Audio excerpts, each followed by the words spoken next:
impian kamu itu yang seperti apa? Bersih. Satu, bersih.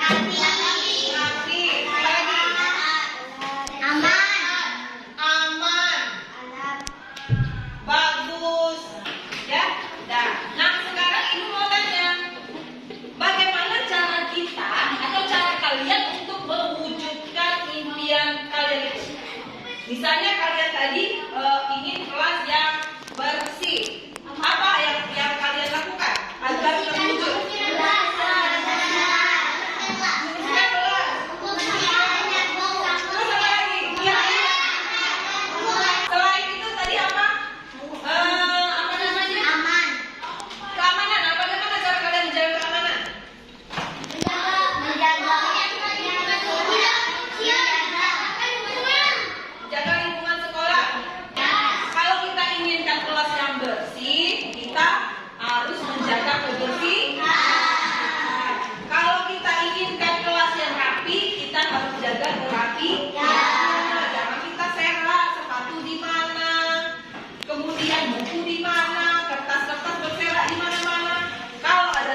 Sampahnya ke tempat sampah.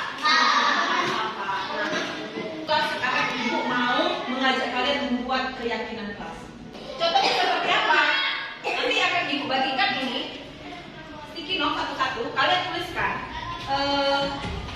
keyakinan kelas yang ingin kalian terapkan di sini. Keyakinan kelas yang ingin kalian yakini di kelas kita.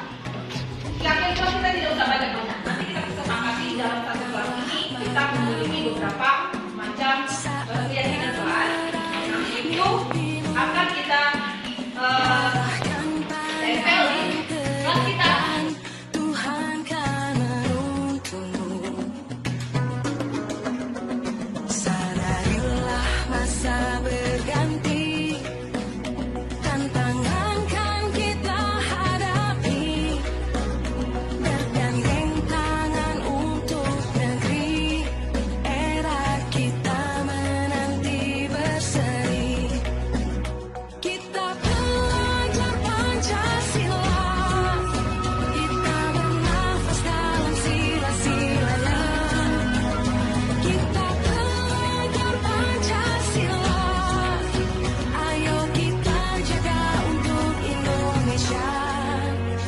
Bersatu dalam perbedaan, berpegang tangan dan berlari. Singkirkan egomu, oh kawan, demi negeri ini. Jadilah generasi emas, cerdas berkarakter itu kita. Berjuang dan harus berani, kita terus torehkan prestasi.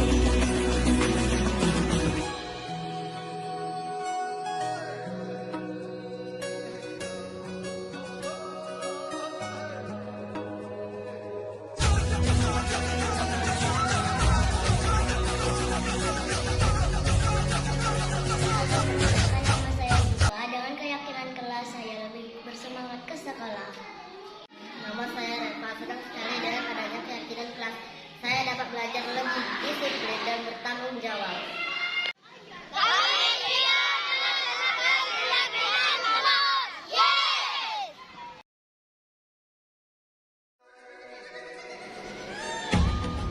Bismillahirrahmanirrahim.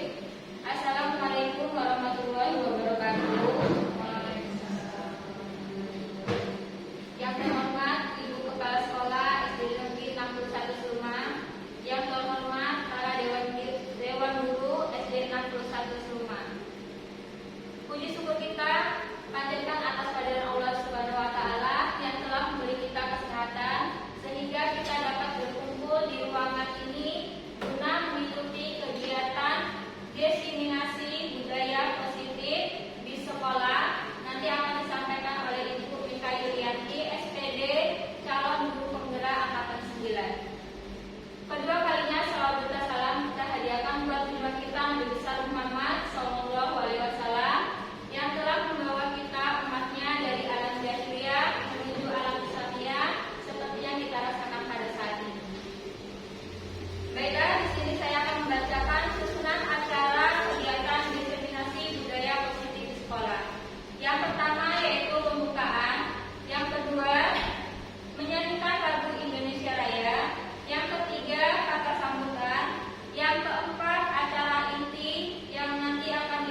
kepala sekolah.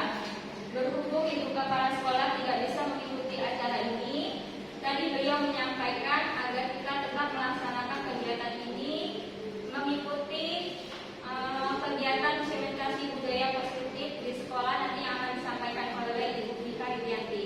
Demikian pesan beliau untuk kita semua. Kita masuki acara yang keempat, yaitu acara inti. Di sini pemaparan tentang budaya positif di sekolah oleh calon guru pembela angkatan 9, yaitu Ibu Mika Yulianti. Kepada Ibu Mika Yulianti kami persilakan.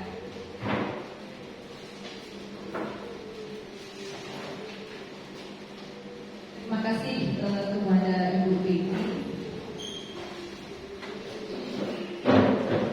Assalamualaikum warahmatullahi wabarakatuh.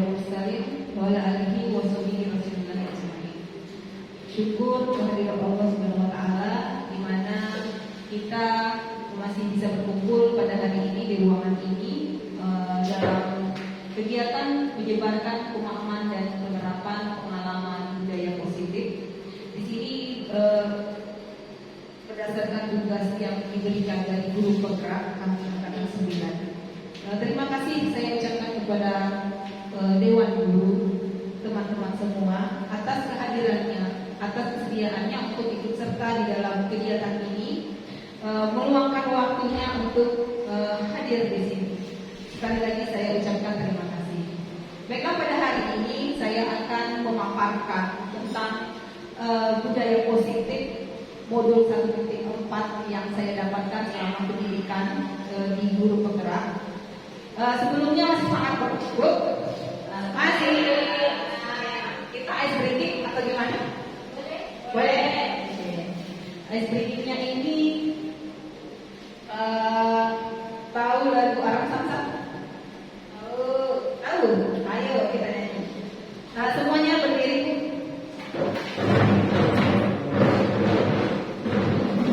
Nanti ikuti gerakan saya dulu ya. Dia lagunya seperti ini. Arab Samsam, Arab Samsam, guli guli guli guli guli ram samsam, Arab Samsam. Cuma itu aja. Nanti ada arahnya seperti ini ya. Oke, saya nggak punya videonya soalnya. Oke, kita mulai. Yang pertama di bawah dulu. 1, 2, 3. Arab Samsam, Arab Samsam, guli guli guli guli guli ram samsam, Arab Samsam, Arab Samsam, guli guli guli guli guli ram samsam, alali alali, guli guli guli guli guli ram samsam. Dah, cukup ya. Nanti kita lanjut lagi. Oke, baik, saya akan langsung mulai saja ya, Ibu-ibu. Di dalam budaya positif ini,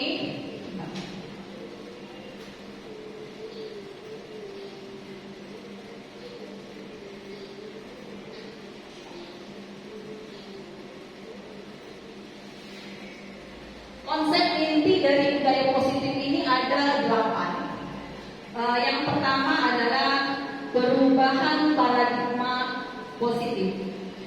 Kemudian yang kedua adalah disiplin positif. Yang ketiga adalah nilai-nilai kebajikan. Keempat yaitu kebutuhan dasar manusia. Yang kelima motivasi perilaku manusia. Yang keenam posisi kontrol guru. Dan ketujuh keyakinan kelas. Yang kedelapan adalah signifikan restitusi. Nah, kedelapan konsep inti inilah yang akan saya jelaskan satu persatu.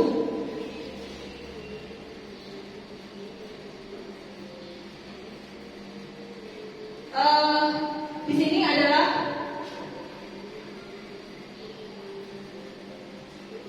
pembelajaran dengan paradigma baru, yaitu pembelajaran dengan merupakan pembelajaran yang dirancang berdasarkan prinsip pembelajaran berdiferensiasi. Sehingga peserta didik belajar sesuai dengan kebutuhannya berdasarkan tahap perkembangan sesuai teori psikologi modern untuk mewujudkan profil Pancasila. Di mana profil Pancasila ini kita ketahui ada 6 dimensi ya. Yang pertama yaitu beriman dan bertakwa kepada Tuhan Yang Maha Esa. dan berakhlak mulia. Kemudian berkebinekaan global, mandiri, bergotong royong, bernalar kritis, dan kreatif. Itu ada lagunya ya. Nah, kalau saya sering menerapkan di kelas itu sebelum membuka itu bisa jadi kita jadikan SPG juga, nanti kita SPG tentang profil pelajar Pancasila.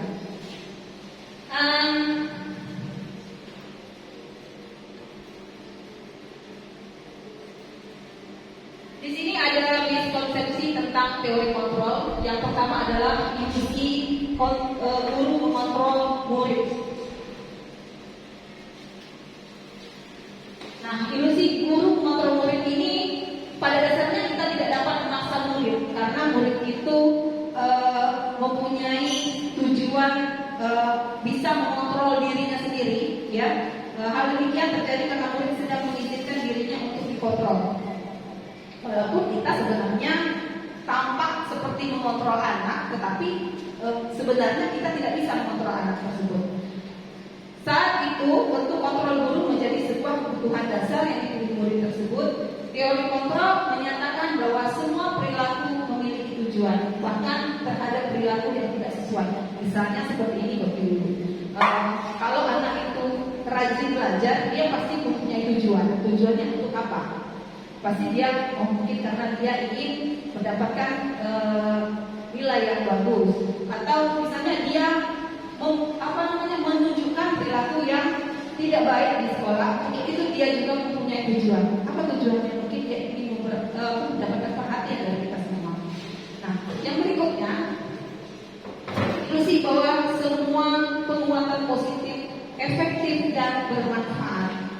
Nah, di sini penguatan positif atau rujukan adalah bentuk-bentuk kontrol. Segala usaha untuk mempengaruhi murid agar mengulangi suatu perilaku tertentu adalah suatu usaha untuk mengontrol murid tersebut. Dalam jangka tertentu, kemungkinan murid tersebut akan menyadarinya dan mencoba untuk menolak rujukan kita, atau bisa jadi murid tersebut bisa menjadi tergantung pada pendapat sang guru untuk berusaha. Nah, yang berikutnya, ilusi bahwa kritik dan membuat rasa bersalah mampu menguatkan karakter. Ya, dimana menggunakan kritik dan rasa bersalah untuk mengontrol murid menuju pada identitas gagal. Kadang-kadang kita mengkritik atau membentak anak itu akan mengakibatkan hal yang justru berbalik dari apa yang kita inginkan. Nah, mereka belajar untuk merasa buruk tentang diri mereka. Mereka mengembangkan dialog diri yang negatif. Kadang-kala sulit bagi guru untuk mengidentifikasi bahwa mereka sedang melakukan perilaku ini, karena seringkali guru cukup menggunakan suara halus untuk menyampaikan pesan negatif. Yang berikutnya adalah ilusi bahwa orang dewasa memiliki hak untuk memaksa. Banyak orang dewasa yang percaya bahwa mereka memiliki tanggung jawab untuk membuat murid-murid berbuat hal tertentu. Apapun yang dilakukan dapat diterima selama ada sebuah kemajuan berdasarkan sebuah ukuran kinerja. Pada saat itu pula orang dewasa akan menyadari bahwa perilaku memaksa itu tidak efektif untuk jangka waktu yang panjang dan sebuah hubungan permusuhan akan terbentuk. Coba kalau kita misalnya memaksa anak untuk sesuai dengan keinginan kita, saya rasa atau kita saja yang dipaksa oleh orang lain untuk melakukan apa yang sebenarnya tidak kita inginkan, mungkin kita akan mengikuti dalam waktu yang pada saat itu, tetapi untuk yang selanjutnya kita akan berontak kembali. Nah, itu adalah tentang miskonsepsi tentang teori kontrol.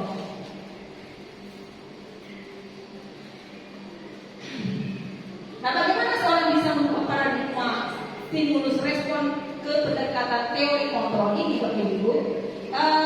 Menurut Stanford Covey, bila kita ingin membuat kemajuan perlahan sedikit-sedikit, maka ubahlah sikap atau perilaku Anda. Namun bila kita ingin memperbaiki cara-cara utama kita, maka kita perlu berubah kerangka acuan kita. Ubahlah bagaimana Anda melihat dunia, bagaimana Anda berpikir tentang manusia, ubahlah paradigma Anda, skema pemahaman dan penjelasan aspek-aspek tertentu tentang realitas. Contohnya gini, kalau stimulus atau respon yang tentang dunia, misalnya realitasnya atau kebutuhan yang kita sama, tapi pada kenyataannya itu di dalam teori kontrol tentang dunia itu realitas kebutuhan kita itu sebenarnya berbeda. Kemudian semua orang melihat hal yang sama, padahal sebenarnya dalam teori kontrol setiap orang memiliki gambaran yang berbeda. Dalam stimulus respon kita mencoba mengubah orang agar berpandangan sama dengan kita. Kemudian tetapi kita berusaha memahami pandangan orang lain tentang dunia. Itu yang dalam teori kontrol. Kemudian dalam stimulus respon perilaku buruk dilihat sebagai suatu kesalahan, sementara dalam teori kontrol tentang dunia semua perilaku itu memiliki tujuan seperti yang saya ungkapkan tadi. Stimulus respon tentang dunia orang lain bisa mengontrol saya, tapi hanya Anda yang bisa mengontrol diri Anda. Orang lain tidak bisa mengontrol diri kita, hanya kita yang bisa. Apa yang ingin kita lakukan hanya kita yang bisa mengontrolnya. Saya bisa mengontrol orang lain, sama kebalikan dari yang tadi. Kita juga tidak bisa mengontrol orang lain. Nah, kemudian pemaksaan ada pada saat bujukan gagal.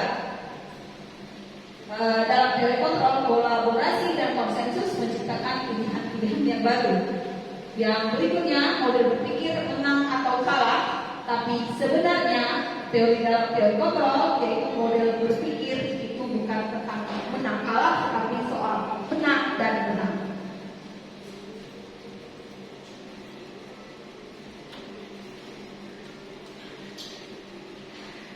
Disiplin positif berasal dari kata disiplina yang artinya belajar. Disiplin ini mengacu pada disiplin diri yang memiliki tanggung jawab terhadap apa yang dilakukannya berdasarkan nilai-nilai yang diyakini. Disiplin positif ini merupakan salah satu cara penerapan disiplin yang bertujuan untuk menumbuhkan kesadaran serta memberdayakan peserta didik tanpa imbalan penghargaan, reward, ancaman ataupun hukuman. Sebagai pendidik, tujuan kita adalah menciptakan peserta didik yang memiliki disiplin diri sehingga mereka berperilaku mengacu kepada nilai-nilai kebajikan universal dan memiliki motivasi intrinsik dalam perubahan perilaku ke arah yang lebih baik.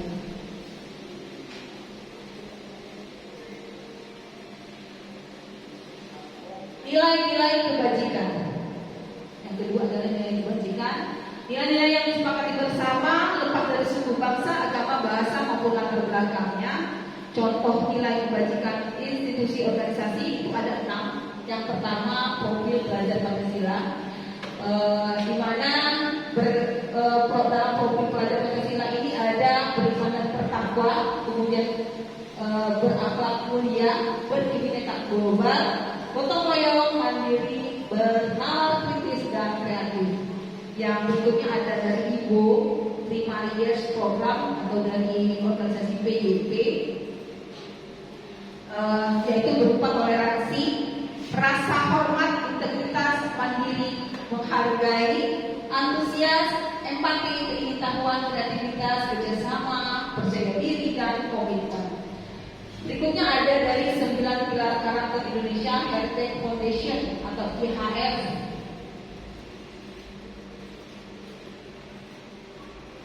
Cinta Tuhan dari segenap ciptaannya, kemandirian dan tanggung jawab, kejujuran atau yang disebut dengan amanah, kemudian diplomatis, hormat dan santun, dermawan, suka menolong dan gotong royong, percaya diri, kreatif dan bekerja keras, kepemimpinan, keadilan, baik dan rendah hati, toleransi, kedamaian dan persatuan.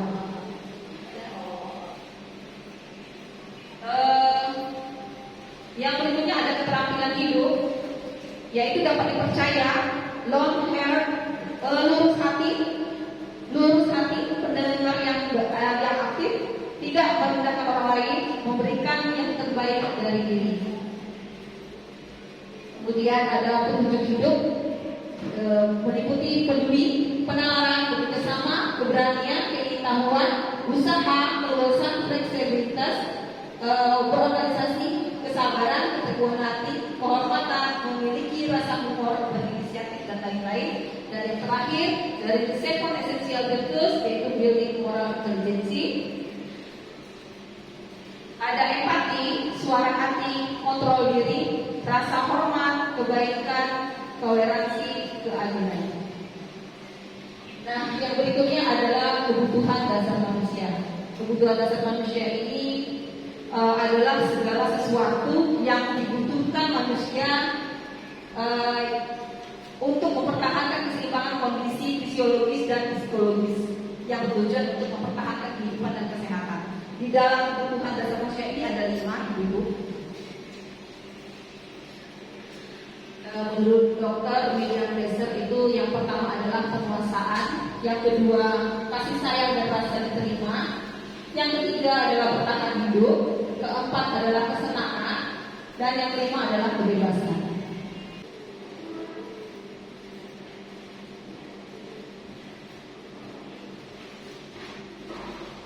Ini saya ada pertanyaan, itu termasuk di nanti ibu jawab.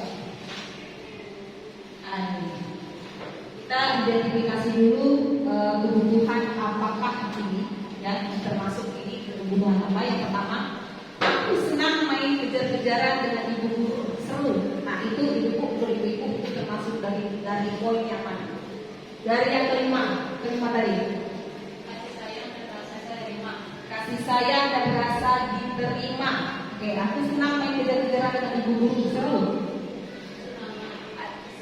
Kesenangan, ya itu kesenangan ibu.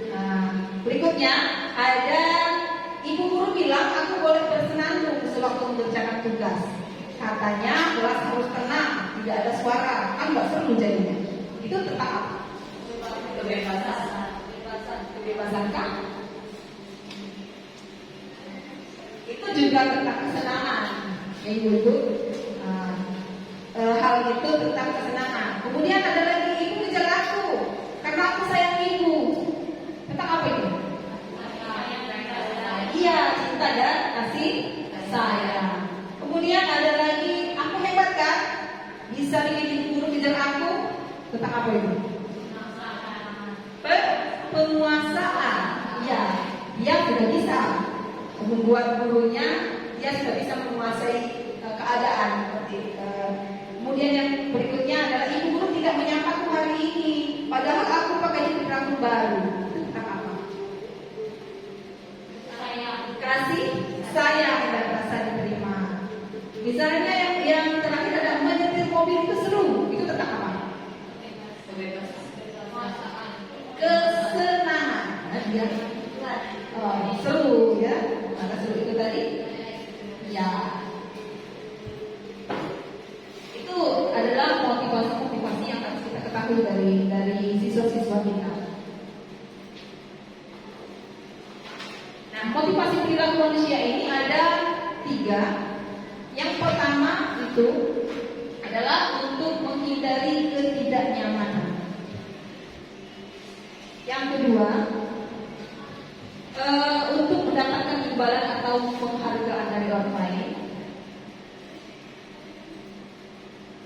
Yang ketiga, untuk menjadi orang yang mereka inginkan dan menghargai diri sendiri dengan nilai yang mereka percaya. Saya jelaskan dulu satu persatu. Yang pertama, untuk menghindari ketidaknyamanan atau hukuman. Ini adalah tingkat terendah dari motivasi perilaku manusia. Biasanya orang yang memotivasi perilakunya untuk menghindari hukuman atau ketidaknyamanan ini akan bertanya, apa yang akan terjadi apabila saya tidak melakukannya? Bagaimana kalau saya tidak melakukannya? Apa yang akan terjadi? Nah, sebenarnya mereka sedang ingin menghindari permasalahan yang mungkin muncul dan berpengaruh pada mereka secara fisik, psikologis maupun tidak terpenuhinya kebutuhan mereka. Bila mereka tidak melakukan tindak tersebut, motivasi ini disebut motivasi yang bersifat eksternal, motivasi yang berasal dari luar. Misalnya saya mau datang pagi-pagi, nanti kalau saya datang terlambat, ibu guru akan marah, saya akan dapat hukuman. Seperti itu, bukan berasal dari dalam diri mereka. Nah, seperti ada kita, saya mau rajin datang ke sekolah biar dilihat kepala sekolah, ini saya adalah guru yang rajin seperti itu. Atau nanti ada catatan yang negatif dari kepala sekolah tentang saya kalau saya tidak aktif di dalam sekolah, misalnya itu kita seperti guru. Nah, itu adalah motivasi yang berasal dari untuk menghindari ketidaknyamanan atau hukuman, yaitu motivasi eksternal. Yang kedua, untuk mendapatkan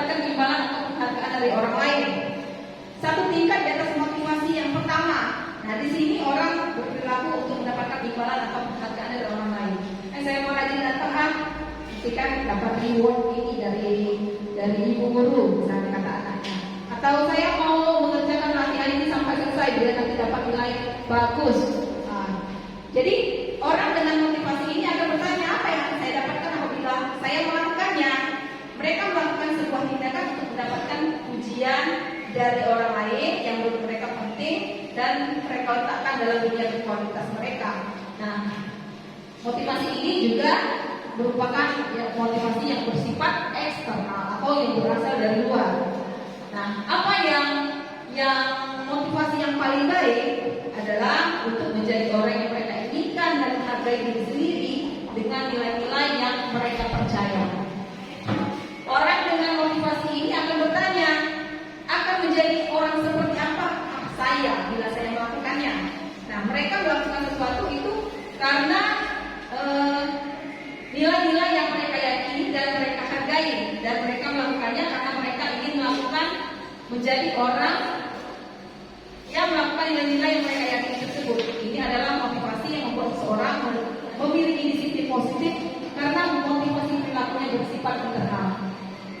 Jadi karena dia sendiri sudah menyadari betapa pentingnya sebuah perilaku positif itu, maka dia dengan sendirinya akan melakukan hal itu tanpa adanya perasaan takut akan hukuman atau perasaan ingin dihargai oleh orang lain atau ingin mendapatkan penghargaan dari orang lain atau imbalan dari orang lain. Nah, kalau motivasi yang ketiga ini dia sudah tertanam di dalam dirinya sehingga akan terbentuklah budaya positif. Nah, sekarang ini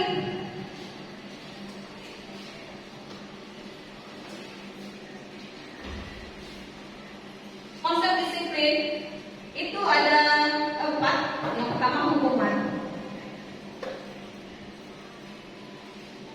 di mana hukuman ini sifatnya menyakitkan, tidak nyaman, murid takut, kemudian memaksa murid menyembunyikan kesalahan, murid menjadi rendah diri.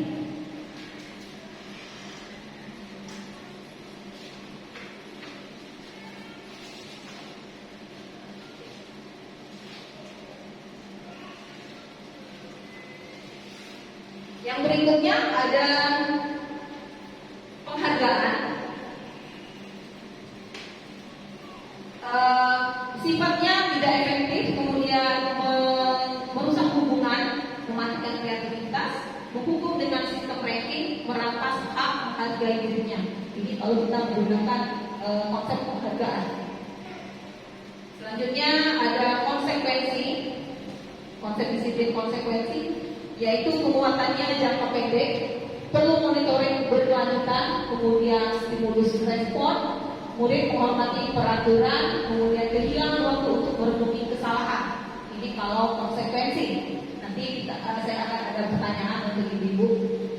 Yang keempat ada restitusi, yang dimana restitusi ini murid bertanggung jawab untuk perilakunya, fokus pada pemecahan masalah jangka panjang, kemudian murid menghormati dirinya dan orang lain. Teori kontrol adalah dirinya sebagai pemegang kontrol dan murid bersemangat memperbaiki kesalahan. Nah, ini konsekuensi dan restitusi ini adalah konsep disiplin dengan identitas yang sukses. Sementara hukuman dan yang hukuman dan penghargaan tadi adalah konsep disiplin dengan identitas gagal. Jadi kita selalu selama ini di kelas kita sering sekali melakukan hal-hal itu. Kita sering menghukum anak, sering memberikan ini siapa yang mau dapat permen nanti kalau jawabnya benar ini dapat permen atau dapat hadiah dari ibu. Nah, itu sebenarnya tidak efektif, ya. Itu adalah konsep disiplin yang gagal.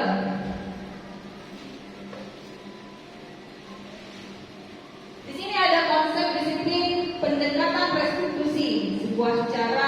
Ini saya ada pertanyaan tadi lupa. Nah, ini termasuk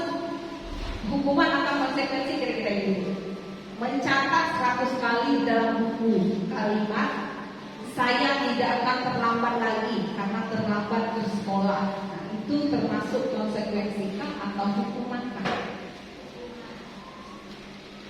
Hukuman kah atau apa, Bu? Kenapa disebut hukuman? Menulis banyak seperti Ya. Jadi juga dia ke arah yang satu hukuman sama konsekuensi. Konsekuensi. Nah, setelah menulis itu kata-katanya disebutkan menulis sebanyak 100 kali kata-katanya apabila saya terlambat lagi saya akan mendapat hukuman. Ya. Yang lain? Sama jawabannya atau berbeda? Termasuk konsekuensi kah atau hukuman kah?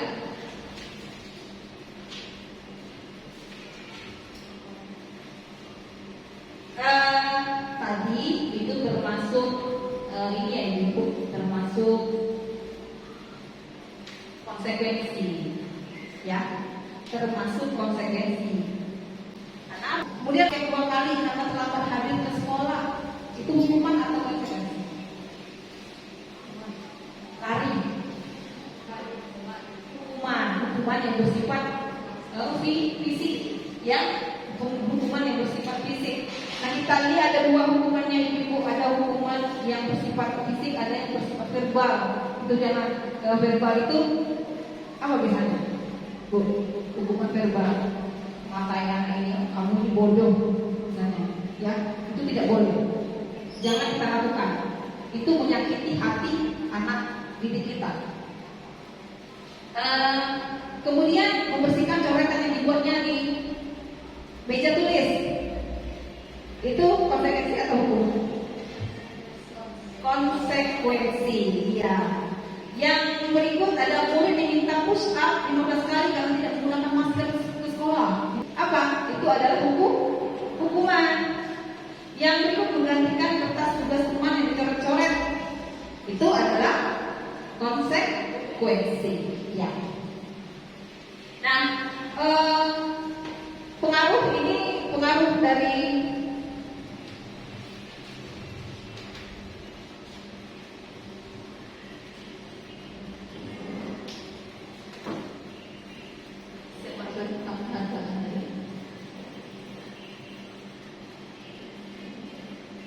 penghargaan ini kan tidak efektif, kemudian merusak hubungan, sifat iri, mematikan kreativitas, menghukum dengan sistem ranking atau merampas hak menghargai dirinya. Di sini merusak hubungan, misalnya ketika seorang diberi penghargaan atau dipuji. Merusak hubungan ini adalah misalnya seperti ini, ketika seorang diberi penghargaan atau dipuji di depan orang banyak, maka yang lain akan merasa iri dan sebagian dari mereka tidak akan menyukainya untuk orang yang diberikan penghargaan tersebut. Misalnya ini, anak saya menipu, ibu dekat dengan ini terus. Nah, itu akhirnya akan menimbulkan rasa tidak nyaman untuk siswa-siswa kita yang lain. Kemudian ada lagi penghargaan itu tidak efektif. Apa yang dimaksud dengan tidak efektif? Contohnya saya berikan salah satu saja. Jika saya mengharapkan suatu penghargaan dan tidak mendapatkannya, maka saya akan kecewa dan berkecil hati. Serta kemungkinan lain saya tidak akan berusaha sekeras sebelumnya. Ya, untuk apa saya capek-capek di sini, tahu-tahunya tidak dapat, tidak mendapatkan penghargaan. Jadi untuk berikutnya adalah buat saja. Nah, berikutnya ada konsep disiplin pendekatan restitusi, yaitu sebuah cara menanamkan disiplin positif pada murid. Yang pertama, pengertian restitusi adalah proses menciptakan kondisi bagi murid untuk memperbaiki kesalahan mereka sehingga mereka bisa kembali pada kelompok mereka dengan karakter yang lebih kuat. Ciri-cirinya adalah bukan untuk menebus kesalahan, namun untuk belajar dari kesalahan. Kedua, memperbaiki hubungan. Kemudian yang ketiga berupa tawaran, bukan paksaan. Yang keempat, restitusi menuntut untuk melihat ke dalam diri. Restitusi mencari kebutuhan dasar yang mendasari tindakan. Kemudian restitusi diri adalah cara yang paling baik. Yang berikut adalah restitusi fokus pada karakter bukan pada tindakan. Restitusi fokus pada solusi. Restitusi mengembalikan murid yang berbuat salah pada pokoknya. Nah, yang inilah yang ingin kita terapkan sebenarnya di dalam pembelajaran kita sehari-hari. Kita jangan menggunakan hukuman, kita tidak menggunakan lagi penghargaan, tapi kita kembalikan ke restitusi. Restitusi ini contoh kasusnya yaitu siswa sering tidak menghargai PR.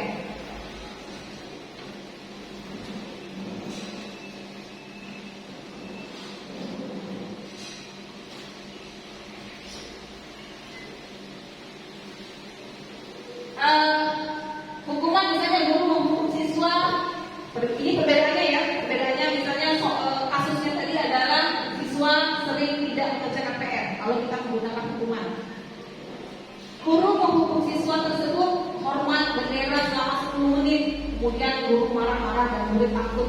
Itu yang sering kita lakukan selama ini, ya, kita menggunakan hukuman itu. Kemudian ada lagi kalau kita menggunakan konsekuensi, misalnya seperti ini. Guru memberikan konsekuensi untuk mengerjakan PR-nya saat istirahat atau dikerjakan sebanyak 3 kali lipat. Kemudian guru tegas dan siswa menghormati peraturan. Nah, kalau dengan restitusi, ya, guru menanyakan keyakinan kelas atau dirinya dan membantu siswa menyelesaikan masalahnya. Guru terbuka dan siswa menghormati dirinya dan orang lain.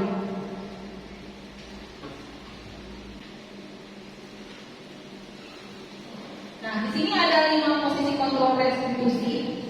Yang pertama itu sebagai penghukum, yang kedua sebagai membuat rasa bersalah, kemudian ada sebagai teman, keempat ada sebagai pemantau, dan kelima sebagai manajer. Nah, sekarang saya mau tanya sama ibu kira-kira ada di posisi mana ini sekarang? Sebagai penghukum kah, atau membuat rasa bersalah, atau teman, atau pemantau, atau manajer? Kalau manajer, sekarang saya ingin berusaha untuk menjadi manajer bagi siswa. Nah, sekarang kita, kalau dulu saya sering sekali berada di, kalau penghukum saya tidak hobi menghukum anak. Saya seringnya berada di posisi membuat rasa bersalah dan teman. Itu sering sekali saya berada di situ. Ibu, sekarang berada di posisi yang mana? Ibu bisa? Saya sering menjadi teman. Sering menjadi teman, biar anak nyaman ya dengan kita. Kemudian kalau ibu menjadi teman, oke. Kalau saat proses belajar tidak dipantau. Ya. Nah, ya tergantung situasi. Dalam posisi kontrol guru ini menurut yang dosen itu tadi terdapat 5 posisi kontrol. Yang pertama penghukum, di mana seorang penghukum dapat menggunakan hukuman fisik atau verbal. Misalnya seperti ini, ibu. Patuhi aturan saya atau awas nanti. Kemudian kamu selalu saja salah. Itu termasuk hukuman verbal ya. Kita melakukannya dengan kata-kata yang asal. Kadang-kadang ada juga kata-kata yang halus tapi menyakitkan. Nah, itu jangan. Pas pulang anaknya bilang, anak saya pernah dulu di pas pulang sekolah cerita, "Ma, tadi saya guru itu saya melakukan salah, dia marah-marah." Coba guru itu katanya bilang baik-baik, kan enak, ini malu dilihat teman-teman. Itu so misalnya kita saja, kita dimarah sama atasan kita di depan orang lain, rasanya tidak enak sekali. Dan akhirnya bukan kita untuk memperbaiki kesalahan, malah jadi mendendam atau rasa tidak sakit hati yang ada, ya kan? Kemudian membuat orang merasa bersalah. Nah, pada posisi ini biasanya guru akan bersuara lebih lembut, menggunakan keheningan yang membuat siswa menjadi tidak nyaman atau bersalah dengan diri. Contohnya, misalnya, Jadi kalau membuat rasa bersalah itu, jadi seolah-olah anak itu merasa berdosa sekali, ya. Misalnya bapak sangat kecewa sekali dengan kamu. Berapa kali ibu harus beritahu kamu ya? Jadi anak-anak itu seolah-olah, aduh saya gimana, udah buat ibu kecewa, ya. Gitu. Itu membuat rasa bersalah. Itu akan juga mengakibatkan hal yang buruk untuk anak. Dia akan menyimpan di dalam hati. Nah, yang berikutnya posisi teman. Posisi ini guru tidak menyakiti murid, kita tidak menyakiti murid, tapi akan selalu berusaha mengontrol siswa melalui persuasi. Posisi ini dapat berdampak positif dan dapat berdampak negatif juga tergantung situasi, ya, tergantung apa permasalahan dan bagaimana dampaknya bagi anak ke depannya. Positif berupa hubungan yang baik antara guru dan siswa, contohnya yaitu ayo bantulah ibu-ibu ya, itu ya sering kita seperti itu ya. Kemudian ayo ingat tidak semua bantuan ibu selama ini. Jadi kita seolah-olah anak itu punya utang budi sama kita. Nah, hal yang negatif dari posisi teman adalah misalnya ini, bila guru tidak dapat membantu, maka siswa akan kecewa dan berkata, saya pikir bapak ini ada teman ibu ini ada teman saya, ya ketaunya bukan. Nah, berarti ibu kamu ini ada maunya, ya. Nah, murid menjadi tidak mau lagi berusaha. Jadi siswa hanya mau bertindak untuk guru tertentu, tidak untuk guru lain, dan siswa akan bergantung pada guru tersebut. Misalnya pada saat kita mengajar ada guru agama atau guru dari olahraga, wah ini tidak sama dengan guru wanita saya. Jadi mereka tidak perilaku mereka itu tidak selalu ya berubah-ubah tergantung dengan gurunya atau dengan siapa yang mengontrolnya. Posisi pemantau yaitu berdasarkan peraturan dan konsekuensi dengan memisahkan hubungan pribadi. Misalnya pertanyaannya seperti ini, peraturannya apa? Atau apa yang harus kamu lakukan? Ya, itu. Yang berikut adalah posisi manajer, merupakan posisi mentor di mana guru berbuat bersama murid, mengajak siswa mempertanggungjawabkan perilakunya, mendukung siswa menemukan solusi atas permasalahannya sendiri. Murid diajak menganalisis kebutuhan dirinya dan kebutuhan orang lain. Yang terpenting adalah kolaborasi dengan siswa. Kata-kata seorang manajer seperti ini, ibu-ibu. Apa yang kita yakini? Ini larinya ke keyakinan kelas. Nanti saya akan jabarkan bagaimana membentuk keyakinan kelas. Kemudian apa yang kamu yakini? Jika kamu meyakininya, apa kamu bersedia untuk memperbaikinya? Nah, itu adalah kata-kata dari seorang manajer. Jika kamu memperbaikinya, hal ini menunjukkan apa tentang dirimu? Apa rencana untuk memperbaikinya? Jadi kita mengarahkan kepada anak, biar anak menyadari dulu. Kita kembalikan dulu anak itu tentang kesalahannya. Kemudian kita jangan menjatuhkan, kita kembalikan dia ke kelompok asal mereka. Jadi mereka tidak merasa terbebani, mereka mencari solusi dari masalah mereka sendiri. Seorang manajer tidak untuk mengatur perilaku siswa, tetapi untuk membimbing murid agar dapat mengatur dirinya sendiri. Tujuan dari 5 posisi kontrol guru terhadap siswa adalah mencapai posisi manajer, di mana pada posisi ini siswa dapat menjadi pribadi yang mandiri, merdeka, bertanggung jawab atas segala perilaku dan sikapnya, yang pada akhirnya dapat menciptakan lingkungan yang positif, aman dan nyaman.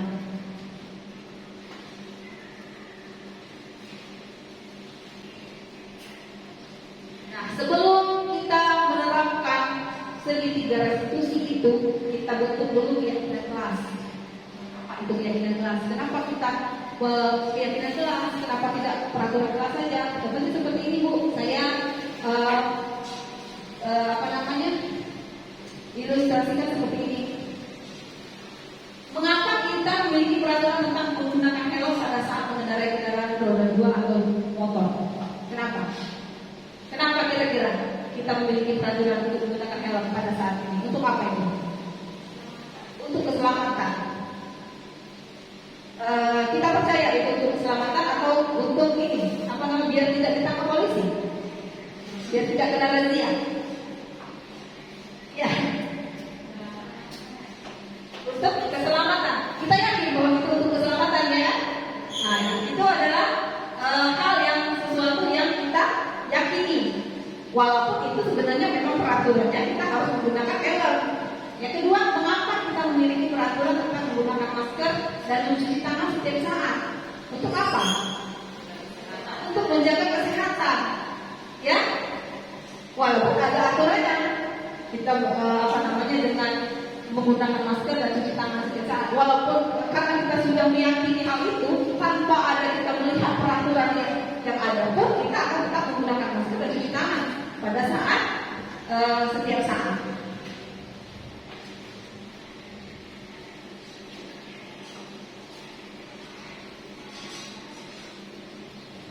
Nah, bagaimana pembentukan keyakinan kelas? Keyakinan kelas ini lebih abstrak dari peraturan. Kemudian sedikit saja peraturan keyakinan ini dibuat sedikit saja biar lebih mudah diingat. Kemudian berupa pernyataan yang universal, dapat diterapkan di kelas. Kemudian bersedia meninjau kembali keyakinan kelas dari waktu ke waktu. Dibuat dalam bentuk yang positif dan semua warga kelas hendaknya ikut berkontribusi dalam pembuatan keyakinan kelas.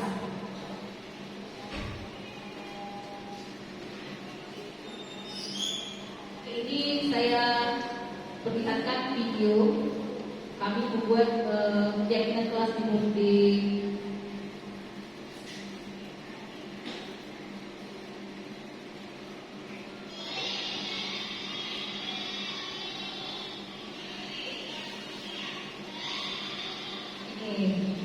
ini proses kami pada saat pembuatan keyakinan kelas di kelas ya.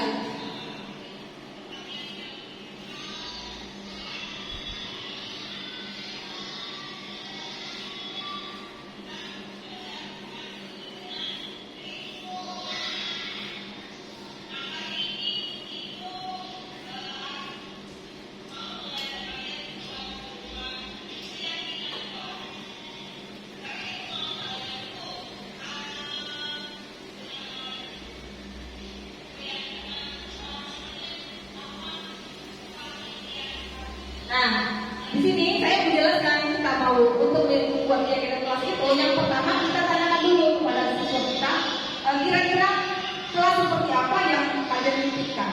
Kalian ingin kelas ini seperti apa? Jadi kita dengan pertanyaan-pertanyaan itu, jadi siswa akan menjawab. Misalnya, saya mau kelas yang aman bu, yang nyaman, ini sering mengganggu saya, misalnya kan? Atau saya mau yang bersih, kelas yang bersih. Nah, jadi kita ini namanya curah pendapat, ya curah pendapat.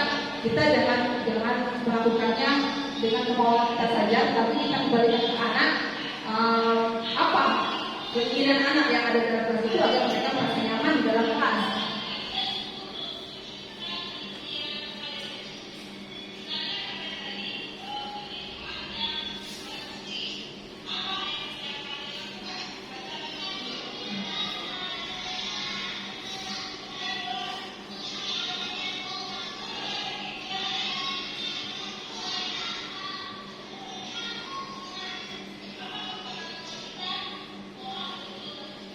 Nah, di sini ada yang membuat itu nggak bu? Peraturan kelas ada nggak di kelasnya? Ada. Nah, keyakinan kelas ini kita mengacu pada peraturan kelas, tapi lebih kita buat sebuah di dalam sebuah keyakinan. Peraturan itu bukan hanya sekedar peraturan yang harus diikuti, tapi peraturan itu bagaimana peraturan itu agar diyakini oleh siswa kita. Ya.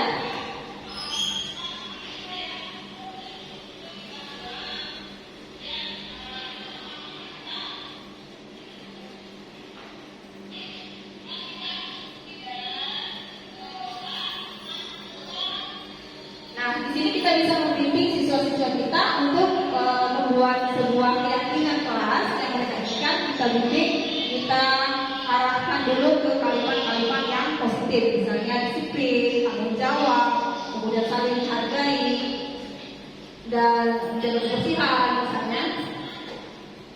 Nanti kita minta siswa kita untuk menuliskan keyakinan kelas yang mereka yakini. Di sini ada juga saya membagikan sticky note ya. Sticky note ini saya berikan kepada anak, tuh mereka kegiatan mereka menulis keyakinan kelas masing-masing, kemudian mereka tempelkan ke depan kelas yang nantinya akan ini adalah proses mereka menempelkan, menulis dan menempelkan keyakinan kelasnya.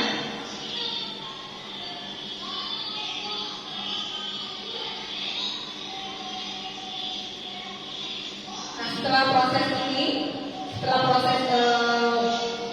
pengumpulan keyakinan kelas ini, kita kelompokkan.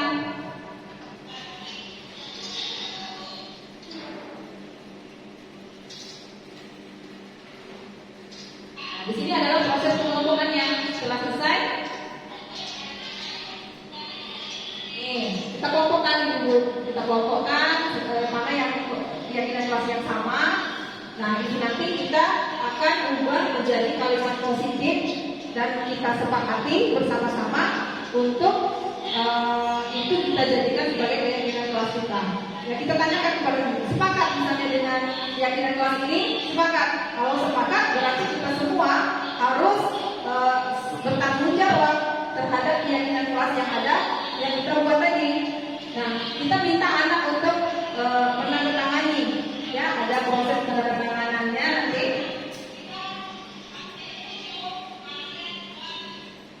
Nih, saya dulu, gurunya dulu yang tanda tangan, jangan muridnya saja.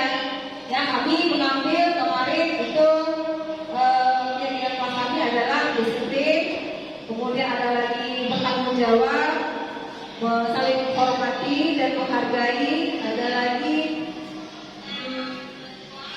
menjaga kebersihan, gitu.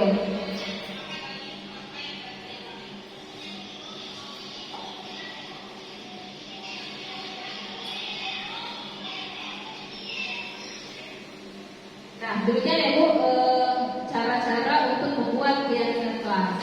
Nah, keyakinan kelas inilah yang akan kita jadikan sebagai bahan kita dalam menyelesaikan masalah dengan segitiga restitusi.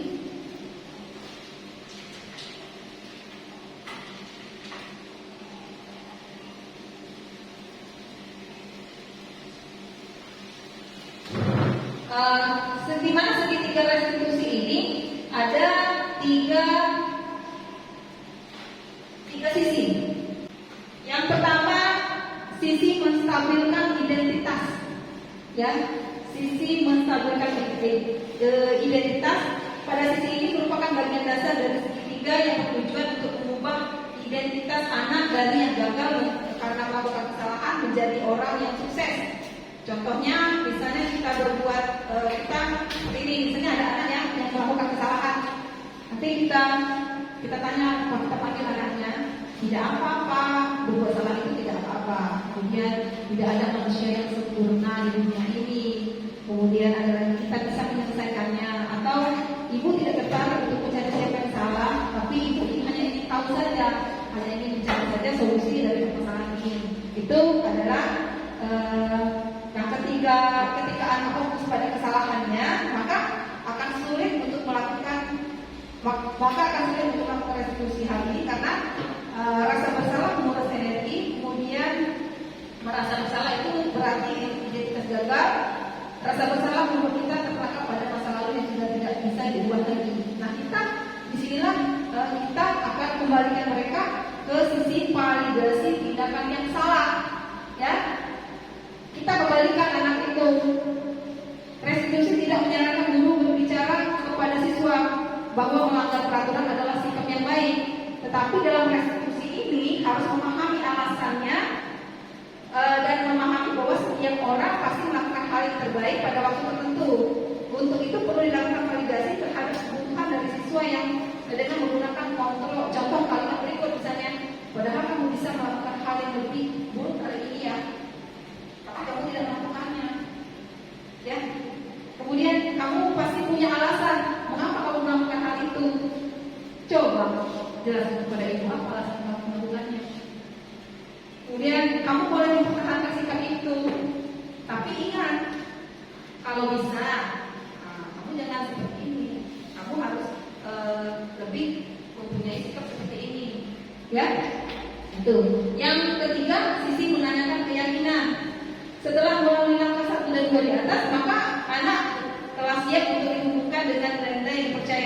dan berpindah menjadi orang yang diinginkan. Contoh pertanyaan yang dapat digunakan yaitu apa yang kita percaya sebagai kelas atau keluarga, kemudian apa nilai-nilai hukum yang telah kita sepakati, dan kamu mau jadi orang yang seperti apa. Nah, ini ada contoh ya, saya contoh ketika saya melakukan praktek segitiga restitusi. Tadi Ibu. Antuk. Lumayan. Siap. Saya sudah dapat. Antuk udah lakukan kita lagi ya.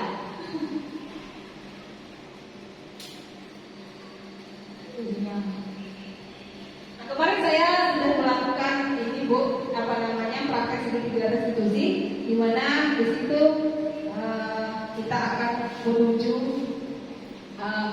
ke posisi manajer.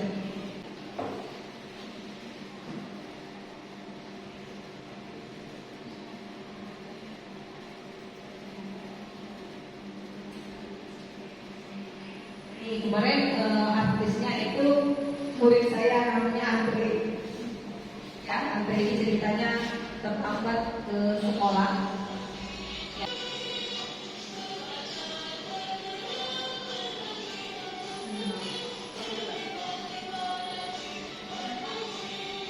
Ini buku dari segi restitusi. Ada 3 sisi. Stabilitas identitas, kemudian kualitas tindakan yang salah, dan tanda keyakinan. Nanti kasus yang pertama, Andre ini terlambat ke sekolah. Ya, dia selalu sekali tergesa-gesa sehingga dia tidak bisa hadir tepat waktu. Sehingga kita menyelesaikannya dengan menggunakan segitiga restitusi. Kita putar satu kasus saja ya Ibu.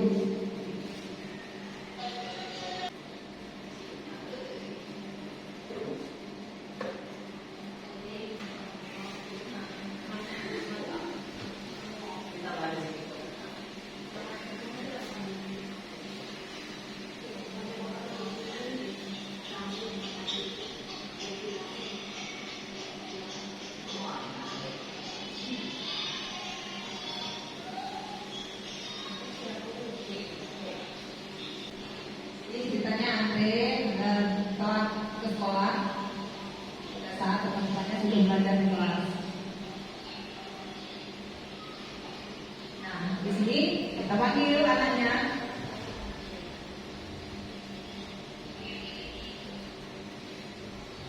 Nah, di sini yang pertama kita lakukan, yang pertama adalah menstabilkan identitas dulu, ya. Jangan langsung kita marah-marah, jangan pakai marah-marah. Kita stabilkan dulu buat dia merasa menyadari kesalahannya dulu, ya.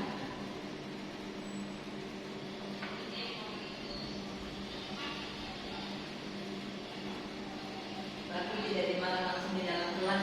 Nah, jangan. Kita aja kalau marah di depan kita dimarah di depan orang lain, jadi kita rasanya seperti apa? Nah, jadi disitulah kita bukan yang mudah saja menghormati yang atau menghargai. Kedua, kita juga harus mengerti perasaan mereka. Seperti yang tadi saya ceritakan, anak saya pulang sekolah, saya dimarah sama guru di depan teman-teman yang lain. Saya kan malu. Coba jangan begitu, itu jangan marah-marah. Kasih tahu saya baik-baik. Jadi kan saya bisa memperbaiki kesalahan. Akhirnya kan anak itu jadi dendam ya. Nah, kita kan dari segitiga restitusi ini kita tanyakan dengan anak, kenapa anak kamu berbuat seperti ini? Apa alasannya? Kenapa kamu tadi terlambat ke sekolah? Jangan sampai nanti karena keinginan kita, apalagi pada saat kita mengajar suasana hati di rumah sudah tidak enak, tiba-tiba sampai di sekolah ada anak yang nakal, anak yang bandel, tambah. Nah itu kalau kita lagi marah-marah itu kita lebih baik menghindar dulu, ya. Kita hindari dulu, kita stabilkan dulu emosi kita kendalikan dulu diri kita, baru kita nanti masuk lagi ke kelas, kita panggil anaknya, kita tanya baik-baik apa alasan dia melakukan kesalahan tersebut, kemudian jangan kita yang mencari solusinya, kembalikan ke mereka bagaimana solusinya, ya. Setelah kita dari sisi menstabilkan identitas, kemudian ada validasi tindakan yang salah tadi, kita kembalikan ke mereka, biarkan mereka untuk mencari solusi dari permasalahan mereka sendiri, ya. Oke. Itu segitiga restitusi. Ada yang mau ditanyakan atau bingung? Iya. Pakai tik.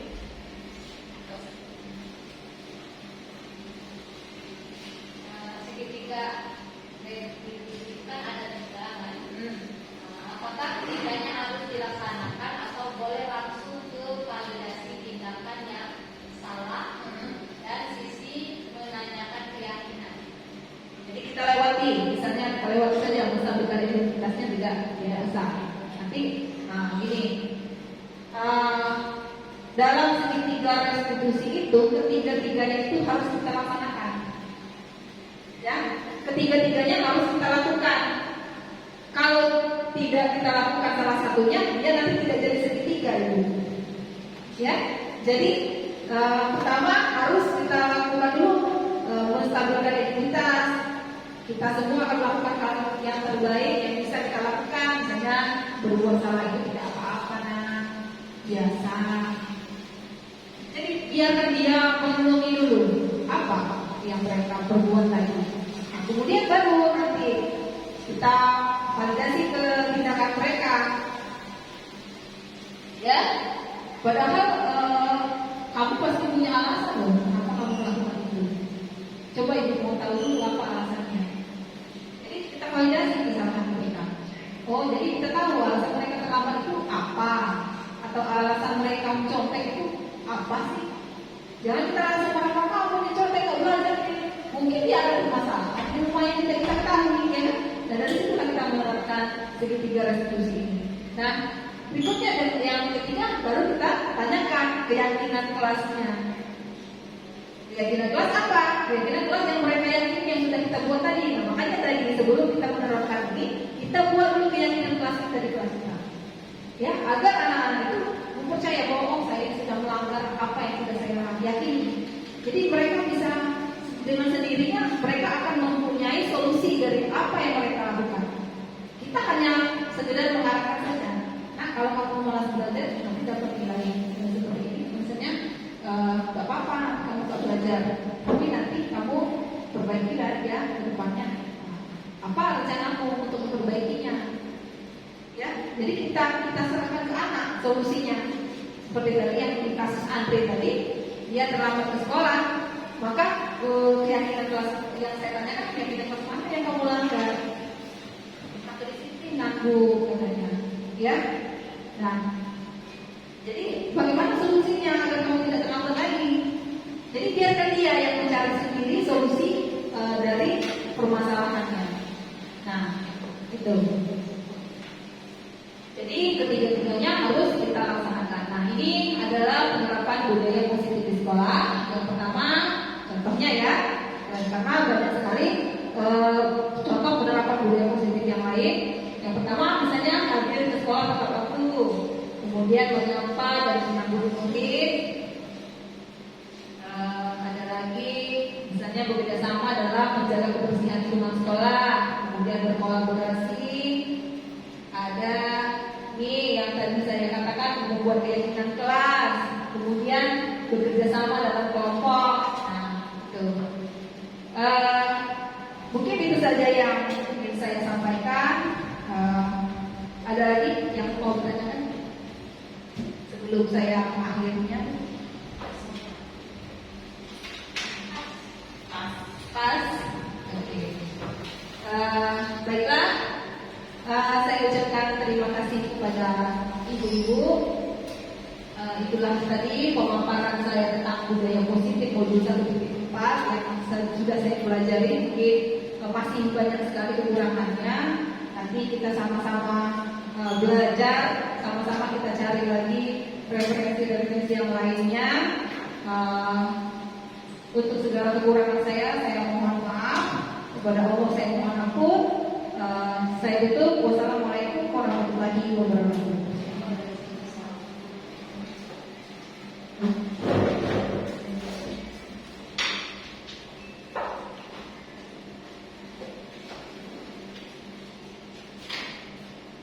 Terima kasih kepada Ibu Ika Yulianti. Demikianlah pemaparan dari Ibu Ika Yulianti, calon Penggerak Angkatan 9 tentang kegiatan diseminasi budaya positif di sekolah. Semoga dari pemaparan yang disampaikan oleh Ibu Yulianti tadi bisa kita aplikasikan dalam kegiatan belajar mengajar kita di dalam kelas. Baiklah, kita masuki acara yang kelima, yaitu penutup. Sebelum saya tutup acara ini, saya selaku pembawa acara, apabila ada kata-kata yang salah dalam kegiatan ini, saya mohon maaf, dan kepada Allah saya mohon ampun. Marilah kita tutup acara ini dengan membaca lafaz hamdalah. Alhamdulillahirabbil alamin. Wassalamualaikum warahmatullahi wabarakatuh. Assalamualaikum warahmatullahi wabarakatuh. Saya Deti Luciani SPDI. Saya merupakan rekan guru dari Ibu Mika Yulianti, calon guru penggerak Angkatan 9 di SD Negeri 61 Sleman. Menurut saya, dari pemaparan Ibu Mika Yulianti mengenai budaya positif itu sangat bagus dan juga sangat bermanfaat bagi sekolah kami, terutama mengenai disiplin positif, karena di sekolah kami masih banyak siswa-siswi yang memiliki rasa disiplin, tetapi disiplin itu karena mereka mengikuti peraturan yang ada di sekolah, bukan disiplin berasal dari diri mereka sendiri atau internal dari masing-masing siswa. Kami juga sebagai guru dari pemaparan Ibu Mika Yulianti itu, kami bisa tahu bagaimana cara kita memposisikan diri kita sebagai guru. Apakah kita sebagai teman atau pembuat rasa bersalah atau kita sebagai manajer. Kami jadi tahu bagaimana cara menanamkan budaya positif bagi diri siswa dan juga bagi diri kami masing-masing. Semoga dengan diseminasi positif ini kita bisa menerapkan atau mengaplikasikannya dengan baik di sekolah SD Negeri 61 Seluma ini. Demikianlah, semangat terus untuk Ibu Mika Yulianti. Wassalamualaikum warahmatullahi wabarakatuh.